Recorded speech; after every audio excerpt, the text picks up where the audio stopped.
бір әйел кісі талып құлап қалатын. Алланың елшісі, мен талмам бар еді, құлап қалам, келе жатамда. Эпилепсия. Ол айып емес ол. Ол бойында жұмыс жасап атқан кесел, сырқат. Аллахтың елшісі, маған дұға жасаңызшы, осы кеселден жазылып кетейін.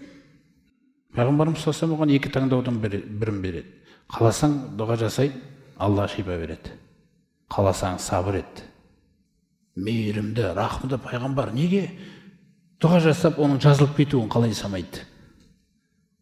Өйткені сабыр етсе, ол пайғамбарымызға көрсетіліп тұр ғой, оған қандай сауап берілейін деп тұрғандағы.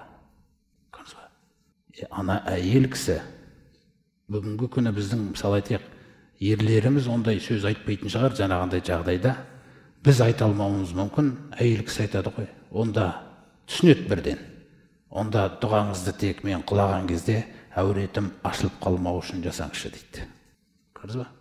Сондықтан да ойламаңыз, Алла тағала сізге бермей жатса деп. Біреуге беріп жатса, ол жақсы деген сөз емес ол. Біреуге бермей жатса, ол жаман деген сөз емес. Бұл Алланың даналығы сізге қарай істеп атқан. Өйткені сіздің ақыретіңізді көріп тұр Алла тағала. Ол сіздің ақыретіңізді тыныш қылу керек ертең. Сол үшін сізге сондай нәрселер жасалып жатыр. Сізбен ақылдаспай, «Ванараху қариба», біз қияметті жақын көріп тұрмыз дейді Алла тағала. Олар алыс көреді дейді. Мұмин де алыс көретіндерден болып қалмау керек. Тәуекел деген нәрсе сондай бір керемет амал. Ойлаңыз.